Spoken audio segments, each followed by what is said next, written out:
사랑하는 안양제일교회 성도님들, 그리고 잠언이 공의를 시청하시는 모든 분들 반갑습니다. 조용희연 목사입니다. 지난 시간까지 저희는 잠언의 5번째 단락인 히스기야 신하들이 편집한 것에 대해서 배웠습니다. 이번 시간부터는 6번째 단락인 아굴의 잠언에 대해서 함께 살펴보도록 하겠습니다. 아굴의 잠언은 30장 1절부터 33절로 구성되어 있는데요. 본문을 살펴보기 앞서서 먼저 특징에 대해서 함께 살펴보겠습니다. 첫 번째 특징은 표제입니다. 표제라는 것은 말씀드렸듯이 어떤 제목 혹은 소제목이라고 저희가 말씀드린 적이 있는데요. 30장 1절을 보면 새로운 단락이 시작되는구나 라는 것을 우리가 알 수가 있습니다. 30장 1절 말씀 함께 읽도록 하겠습니다. 이 말씀은 야게의 아들 아굴의 잠언이니 그가 이디엘 곧 이디엘과 우갈에게 이른 것이니라. 아멘. 자, 여기 보시면 전형적인 표제 형식이 나오고 있습니다. 누구누구의 잠언 혹은 누구누구의 말씀. 그래서 사람과 말씀 혹은 잠언이라는 그런 표현들이 등장을 하고 있는데요. 여기서 사람은 아굴이고요. 또 표현 방식은 잠언입니다. 즉 아굴이 기록했거나 아굴이 편집했거나 아굴이 혹은 모은 그런 잠언이라는 뜻입니다. 좀 특이한 것은 이 잠언을 기록하고 모은 사람뿐만 아니라 이 잠언의 말씀을 듣고 또 읽고 배우게 될 그런 수신자 혹은 학생의 이름도 나와 있습니다. 그래서 여기 보시면 이디엘과 우갈이라는 이름이 나오고 있습니다.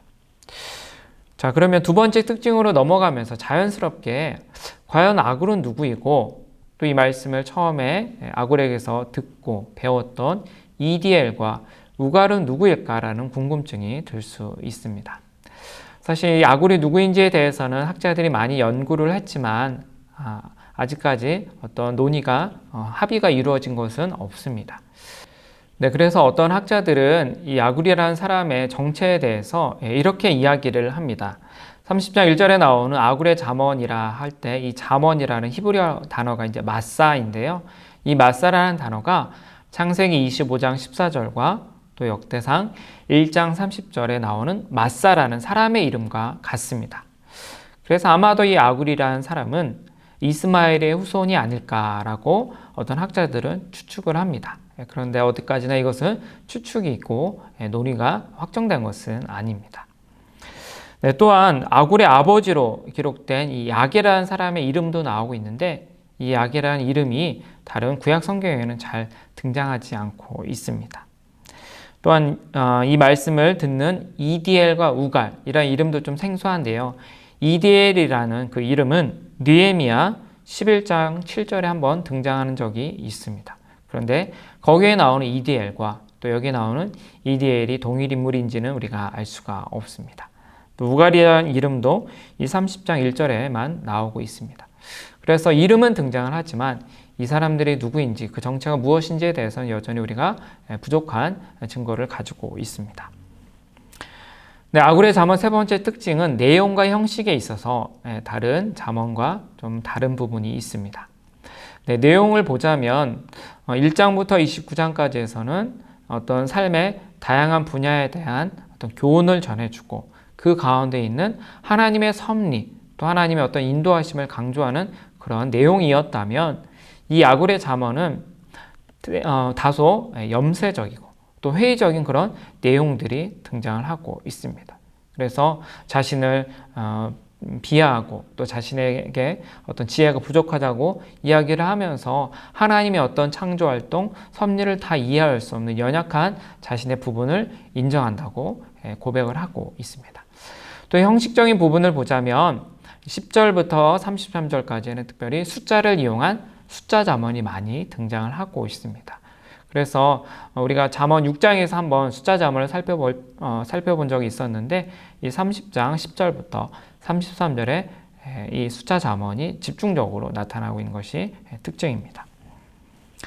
아굴의 잠언은 크게 두 부분으로 나누어 볼 수 있습니다. 이번 시간에 배우게 될 1절부터 9절 그리고 다음 시간에 배우게 될 10절부터 33절까지가 또 다른 부분입니다.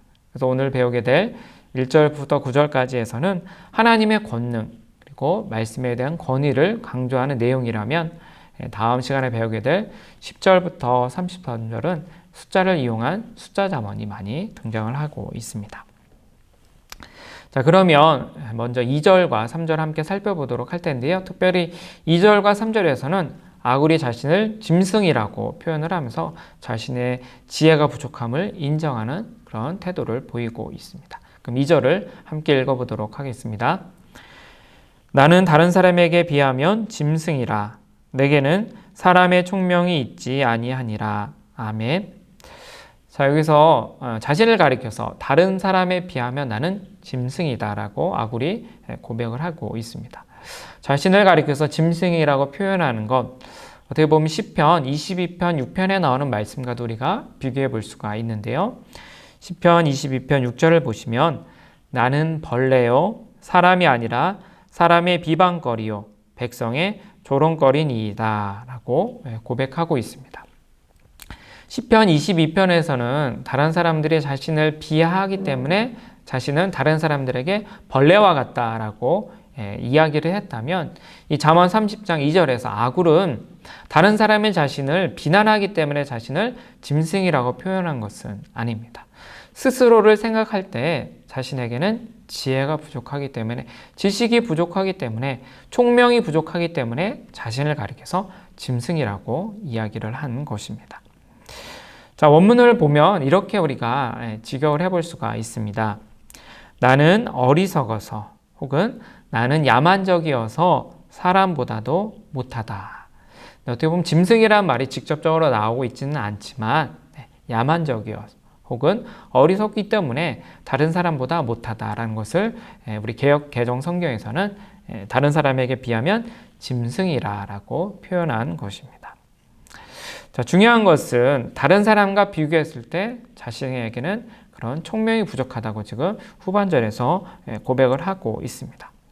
그래서 총명이 부족하다는 것은 어떤 지능지수가 낮거나 혹은 어떻게 보면 지적인 능력이 부족하다라는 뜻은 아닙니다. 그것은 어떻게 보면 사람이라면 누구나 갖고 있는 그런 어떤 상식 수준의 어떤 지성이라든지 지적인 능력 수준이 자기에게는 부족하다는 것을 이야기를 하고 있습니다. 그만큼 자신을 낮추고 있는데요. 그 이유는 3절에 보다 분명하게 나와 있습니다. 그럼 3절 함께 읽어보도록 하겠습니다. 나는 지혜를 배우지 못하였고 또 거룩하신 자를 아는 지식이 없거니와. 아멘. 여기서 이제 나는 계속해서 아굴을 가리키는 말입니다. 아굴은 자신을 가리켜서 나는 지혜를 배우지 못했다라고 되어 있습니다. 그래서 지혜라고 번역된 히브리어 단어는 우리가 배운 적이 있는 호크마라는 단어입니다. 이 호크마라는 단어, 지혜라는 단어는 특별히 잠언에서 하나님을 경외하는 것과 동일시되는 것이 바로 지혜 호크마입니다. 그렇게 하나님을 경외하는 것이 지혜라는 뜻이 바로 후반절에 나와 있는 거룩하신 자를 아는 지식이라는 것과 일맥상통한다고 할 수 있습니다. 거룩하신 자, 분명히 여기 이제 하나님이라고 나와 있지는 않지만 거룩하신 분, 거룩하신 자는 하나님을 가리키는 표현입니다. 그런 하나님, 거룩하신 분을 아는 지식이 없다. 바로 전반절에 있는 나는 지혜를 배우지 못했기 때문에 지혜가 없다라는 이런 뜻과 일맥상통하는 것입니다. 자, 이렇게 해서 계속해서 아굴은 자신에게 총명이 없고 지혜도 없고 거룩하신 자를 아는 지식이 없다라고 이야기를 하면서 다른 사람에 비하면 나는 짐승이다라고 표현을 했습니다. 그렇다면 아굴이 정말로 무지하기 때문에 어리석기 때문에 자신을 가리켜서 짐승이라고 표현한 것일까요? 그것은 아닙니다. 그 이유는 하나님께서 다스리시는 어떤 피조물이라든지 또 그런 현상들을 보았을 때 인간이 하나님의 섭리를 다 이해할 수 없는 연약한 부분을 가지고 있기 때문에 자신을 가리켜서 그렇게 짐승과도 같다, 지혜가 없다, 총명이 없다라고 표현한 것입니다. 그러면 4절을 우리 함께 읽어보도록 하겠습니다. 하늘에 올라갔다가 내려온 자가 누구인지, 바람을 그 장중에 모은 자가 누구인지, 물을 옷에 싼 자가 누구인지, 땅의 모든 끝을 정한 자가 누구인지, 그의 이름이 무엇인지, 그의 아들의 이름이 무엇인지 너는 아느냐. 아멘. 네, 이 4절의 말씀은 총 6개의 의문문으로 구성되어 있습니다. 6개의 질문으로 이루어져 있는데요. 4개의 누구인지, 그리고 2개의 무엇인지라는 질문으로 이루어져 있습니다. 자, 먼저 첫 번째 보시면 하늘에 올라갔다가 내려온 자가 누구인지라고 되어 있습니다. 성경에서 하늘이라는 것은 하나님께서 거하시는 곳입니다. 또 하나님께서 다스리시는 영역입니다. 따라서 하늘에서 내려왔다가 올라가신 분 누구입니까? 바로 하나님을 가리키는 표현입니다. 자, 두 번째로 바람을 그 장중에 모은 자가 누구인지라는 질문입니다. 이 장중이라는 것은 손바닥입니다. 여러분의 손바닥에 바람을 모을 수 있습니까? 사람이라면 그렇게 할 수가 없죠. 하나님만이, 이 세상을 다스리시고 창조하시는 하나님만이 그 손바닥에 바람을 모으실 수가 있습니다. 동일하게 하나님을 가리키는 표현입니다. 세 번째로 물을 옷에 싼 자가 누구인지라는 질문인데요. 자, 이 말씀 언뜻 봐서 잘 이해되지 않지만 욥기 26장 8절의 말씀을 보면 우리가 참고해서 도움을 얻을 수 있습니다. 욥기 26장 8절을 보시면 물을 빽빽한 구름에 싸시나 그 밑에 구름이 찢어지지 아니하느니라 라고 기록되어 있습니다. 자, 물을 빽빽한 구름에 싼다고 되어 있습니다. 자, 그러면 구름에 쌓여 있는 그 안에 있는 물은 무엇입니까? 비를 가리키는 표현이죠. 따라서 이 잠언 30장 4절에 있는 물이라는 것은 비를 가리키는 것이고요. 그 물을 욥기에서는 이제 빽빽한 구름으로 표현을 했지만 여기서는 옷이라고 표현을 했는데 바로 옷은 구름을 가리키는 표현입니다. 그렇게 비를 구름으로 싼 자가 누구인지 이 질문은 바로 또 하나님을 가리키는 표현입니다. 또한 네 번째로 땅의 모든 끝을 정한 자가 누구인지라는 질문입니다. 자, 끝을 정한다는 것은 경계를 세운다는 것입니다. 혼돈과 질서의 경계를 세우는 것, 즉 혼돈한 세상 가운데서 경계를 세우고 질서를 세우는 것, 그걸 누가 하셨습니까? 하나님이 하셨죠. 하나님의 창조 활동을 가리키는 것이죠. 그래서 이 네 가지 질문은 바로 다 하나님의 창조 활동을 가리키는 표현입니다. 그런 하나님의 창조 활동을 보면서 사람이 아무리 지혜가 뛰어나고 지식이 또 뛰어나다 할지라도 그것을 다 이해할 수 없는 것을 보면서 이 아굴은 자신을 가리켜서 그런 하나님의 섭리를 다 이해할 수 없는 지혜와 지식이 부족하기 때문에 자신을 가리켜서 짐승이라고 이야기를 했던 것입니다. 자, 다섯 번째 질문은 그의 이름이 무엇인지입니다. 여기서 이제 그는 하나님을 가리키는 표현이죠. 앞서 나왔던 하늘에 올라갔다가 내려온 자, 바람을 그 장중에 모은 자, 물을 옷에 싼 자, 그리고 땅의 모든 끝을 정한 자, 즉 하나님의 이름이 무엇인지 너는 아느냐라고 지금 물어보고 있는 것입니다. 그리고 그의 아들의 이름이 무엇인지 마지막 질문이죠. 이것이 여섯 번째 질문입니다. 그래서 이제 그는 하나님이니까 하나님의 아들의 이름이 무엇인지 너는 아냐라는 질문인데요. 하나님의 아들을 우리가 여러 가지로 좀 해석을 해볼 수가 있습니다. 그래서 하나님의 아들 우리가 이제 천사로도 해석을 할 수가 있고요. 아니면 하나님의 백성인 이스라엘을 가리키는 표현이라고 우리가 볼 수도 있고, 아니면 이 말씀을 기록한 아굴을 가리키는 표현이라고도 우리가 이해할 수가 있습니다. 자, 중요한 것은 이 6개의 질문, 무엇인지 그리고 또 누구인지 이 질문을 통해서 아굴이 이야기하는 것은 사람은 아무리 뛰어난 지혜와 지식이 있어도 하나님의 섭리를 다 깨달을 수 없고 이해할 수가 없다. 그분이 바로 하나님이시며 우리는 하나님의 아들, 하나님의 백성이다 라고 지금 고백하고 있는 것입니다. 자, 그러면 오늘의 암송 구절을 함께 암송해 보도록 하겠습니다. 오늘의 암송 구절은 잠언 30장 8절, 잠시 후 살펴보게 될 말씀인데요. 먼저 함께 읽어보도록 하겠습니다.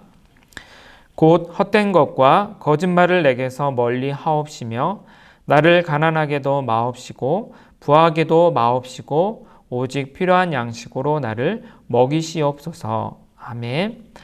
네, 이따가 함께 자세히 살펴볼 텐데요. 이것은 이제 아굴이 하나님께 드렸던 기도의 한 문장입니다. 네, 자세한 설명을 좀 이따가 말씀드리도록 하겠고요. 다시 한번 읽도록 하겠습니다.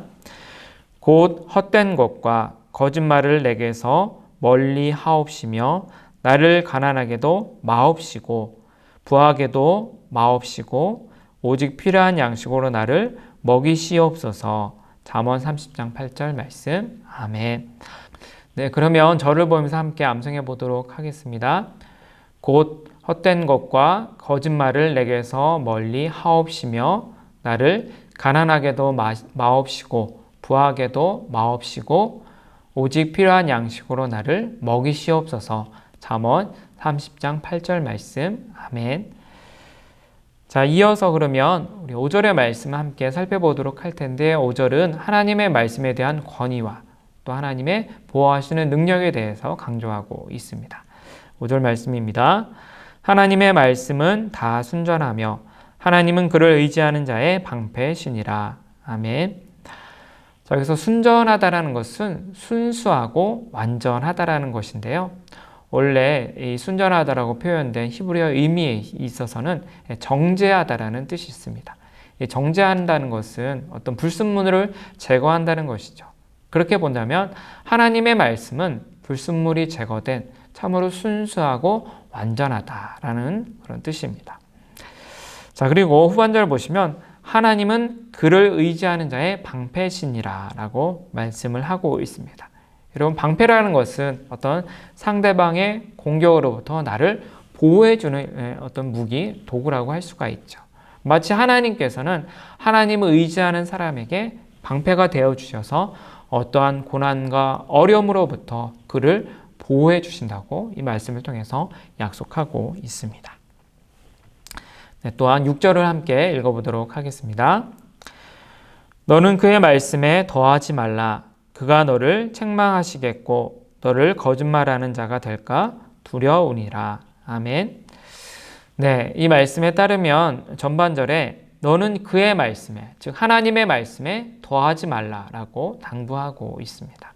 하나님의 말씀에 다른 것을 더하지 말라, 즉 어떤 자신의 생각이나 또 여러 가지 것들을 더하지 말라는 것이죠. 이와 비슷한 표현이 신명기 4장 2절 그리고 신명기 12장 32절에 나오고 있는데요. 거기서는 가감하지 말라, 더하거나 빼지 말라고 되어 있는데 여기에서는 그저 더하지 말라라고 되어 있습니다. 자, 그렇게 하나님의 말씀에 다른 것을 더하고 자신의 생각을 더하게 되면 어떤 결과가 일어납니까? 후반절에 나와 있듯이 그가, 즉 하나님께서 그 하나님의 말씀에 더하는 사람을 책망하고 그 다음에 하나님의 말씀에 더하는 사람은 곧 거짓말하는 자가 된다고 이야기를 하고 있습니다. 거짓말을 하는 것이 그저 없는 것을 꾸며내는 것이죠. 마찬가지입니다. 하나님의 말씀 기록되지 않은 것에 자신의 생각을 넣어서 이야기하는 사람이 바로 거짓말하는 사람이고요. 하나님은 반드시 그런 사람들을 책망하신다고 경고하셨습니다. 네, 이어서 7절부터 9절을 함께 살펴보도록 할 텐데요. 7절부터 9절은 앞서 말씀드린 것처럼 아굴이 하나님께 드렸던 기도의 내용입니다. 네, 지금까지는 우린 계속해서 잠언을 살펴보면서 대부분이 어떤 교훈을 전해주는 또 훈계를 전해주는 그런 양식이었는데요. 이제 아굴의 잠언, 그 중에서 특별히 7절부터 해서 9절까지에서는 하나님께 드리는 기도의 내용이 적혀져 있습니다. 자, 그럼 7절을 먼저 함께 읽어보도록 하겠습니다. 내가 두 가지 일을 주께 구하였사오니 내가 죽기 전에 내게 거절하지 마시옵소서. 아멘. 자, 그래서 주께 구하였사오니라는 표현이 등장을 하고 있죠. 누구에게 구하다, 특별히 하나님께 구하다, 하나님께 간구했다라고 했기 때문에 기도라는 것을 우리가 알 수 있습니다. 자, 이 아굴은 하나님께 두 가지를 구했다고 되어 있는데요. 그 두 가지는 8절에 나와 있고요. 두 가지를 구하였으니라고 하면서 후반절에 보니까 내가 죽기 전에 내게 거절하지 마시옵소서라고 말씀을 하고 있습니다. 즉, 이 기도를 그저 한 번만 하고 그친 것이 아니라 늘 기도했다는 것이죠. 하나님, 내가 죽기 전에 나의 평생에 하나님께 이 두 가지를 간구하오니 하나님, 이 두 가지를 내게서 거절하지 마시옵소서라고 간절하게 지금 하나님께 기도하고 있는 것입니다. 자, 그 두 가지가 무엇인지 8절에 나와 있는데요. 우리 8절 아까 암송했던 말씀이기도 한데 함께 다시 읽어보도록 하겠습니다. 곧 헛된 것과 거짓말을 내게서 멀리 하옵시며 나를 가난하게도 마옵시고 부하게도 마옵시고 오직 필요한 양식으로 나를 먹이시옵소서. 아멘. 자, 이 8절의 말씀은 크게 두 가지 간구로 구성되어 있습니다. 첫 번째 간구는 곧 헛된 것과 거짓말을 내게서 멀리 하옵시며 입니다. 자, 즉 헛된 것, 거짓말을 나에게서 멀리 해주세요라고 지금 아굴이 하나님께 간구하고 있습니다. 그래서 헛된 것이라는 것은 뒤에 나와 있는 거짓말 혹은 속임수라고도 우리가 생각을 해볼 수가 있습니다. 또한 앞서 나왔던 6절의 말씀과 함께 연결을 해본다면 헛된 것, 거짓말, 속임수라는 것은 하나님의 말씀에 없는 것, 자신의 생각을 더하는 것이 바로 이 헛된 것, 속임수, 거짓말이라고 할 수가 있습니다. 아굴은 그렇게 하나님, 나에게서 그런 거짓말과 헛된 것을 멀리해 주세요라고 하나님께 간구하고 있습니다. 다른 말로 하면 하나님, 내가 정직하게 또 순전한 하나님의 말씀에 따라서 살 수 있도록 도와주세요라고 간구하고 있습니다. 이어서 두 번째 간구는 후반절에 나와 있는데요. 나를 가난하게도 마옵시고 부하게도 마옵시고 오직 필요한 양식으로 나를 먹이시옵소서라는 간구입니다. 사실 사람이라면 누구나 이런 기도를 드리게 되죠. 하나님, 저는 가난하기도 싫고요. 저를 부하게 해주세요라고 우리가 간구를 할 수가 있는데요. 아굴은 가난하게도 마옵시고 그러나 나의 욕심대로 부하게도 마시옵고 마옵시고 그가 간구했던 것은 오직 필요한 양식으로 나를 먹이시옵소서라고 간구했습니다. 그래서 이제 필요한 양식이라는 것은 하나님께서 각 사람에게 필요한 대로 정해주신 분량의 빵이라는 뜻입니다. 즉 하나님께서는 각 사람에게 우리에게 그 사람에게 맞는 분량의 음식과 빵과 재물을 허락하셨는데 그 하나님께서 허락하신 정해준 분량의 빵과 음식과 재물에 내가 만족하게 하소서, 감사하게 하소서, 그리고 그런 필요한 양식으로 나를 먹여주옵소서라고 하나님께 지금 간구하고 있는 것입니다. 그래서 아굴이 간구하는 것은 하나님께서 허락하신 그 어떤 삶에 있어서 자족하고 감사하는 것이라고 할 수가 있습니다. 그렇다면 왜 아굴은 자신을 가난하게도 마옵시고 부하게도 마옵시고라고 하나님께 간구를 했을까요? 그 이유가 9절에 나와 있는데요. 9절을 함께 읽어보도록 하겠습니다. 혹 내가 배불러서 하나님을 모른다 여호와가 누구냐 할까 하오며 혹 내가 가난하여 도둑질하고 내 하나님의 이름을 욕되게 할까 두려워함이니이다. 아멘. 먼저 전반절에서는 왜 나를 부하게도 마옵시고라고 간구했는지 그 이유가 나오고 있습니다. 전반절 보시면 내가 배불러서, 배부르다는 것은 부하게 되었다는 것이죠. 내가 배부르게 되면, 부하게 되면 하나님을 모른다, 여호와가 누구냐 할까라고 두렵기 때문입니다 라고 지금 하나님께 고백하고 있는 것입니다. 사람이 누구나 부유해지게 되면, 또 배부르게 되면 그것을 허락하신 하나님께 감사하기보다는 자기 스스로 그런 여러 가지 부를 이루었다, 또 어떤 자신의 재산을 모았다고 착각을 하기가 쉽고요. 그렇게 교만한 생각을 할 수가 있는 것이죠. 아굴도 그것을 알았기 때문에 그랬기 때문에 나를 부하게도 마옵시고라고 간구했던 것입니다. 자, 후반절은 아굴이 왜 그러면 가난하게도 마옵시고라고 간구했는지 그 이유를 설명하고 있는데요. 내가 가난하게 되면 어떻습니까? 배고프죠. 그렇기 때문에 도둑질하고 내 하나님의 이름을 욕되게 할까 두렵기 때문입니다라고 고백하고 있습니다. 배고파서 또 재물이 없어서 다른 사람들의 물건을 훔치고 도둑질하면 거기서 끝나는 것이 아니라 그 도둑질한 그 잘못된 행위, 그 죄악을 통해서 내가 욕을 먹는 것뿐만 아니라 나를 지으시고 나를 사랑하시는 하나님의 이름이 욕되게 하기 때문에 그렇기 때문에 나를 너무나도 가난하게 하지 마시옵소서라고 하나님께 간구하고 있습니다. 따라서 이 아굴의 기도를 통해서 우리가 알 수 있는 것은 아굴에게 중요했던 것은 자신이 부하게 되는 것도 아니고 가난하게 되는 것도 아니었습니다.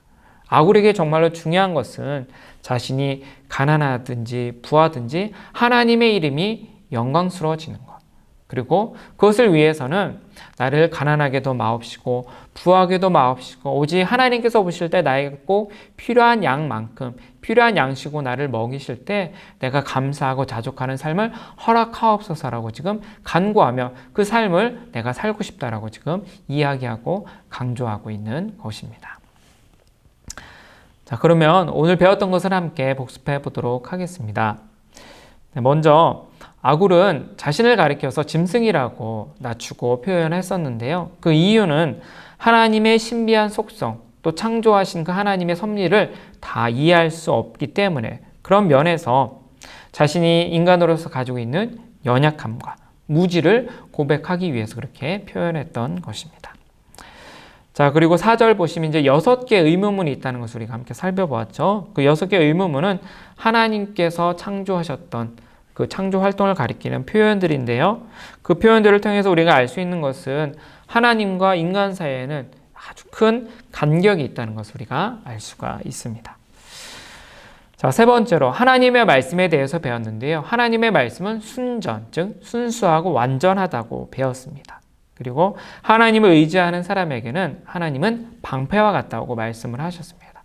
그런데 반대로 하나님의 말씀에 다른 것을 더하게 되면 그 사람은 하나님께 책망을 받고 또 거짓말하는 자가 된다는 것을 우리가 함께 배웠습니다. 자, 마지막으로 아굴의 기도를 우리가 함께 살펴보았었는데요.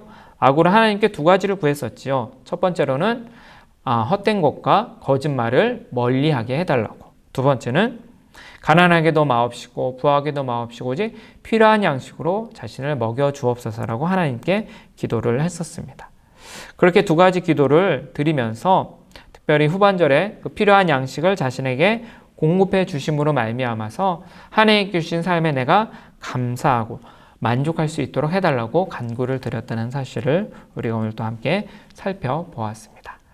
자, 오늘은 아굴의 잠언 첫 번째 시간으로 가졌고요. 다음 시간에 이어서 계속해서 아굴의 잠언을 살펴보도록 하겠습니다.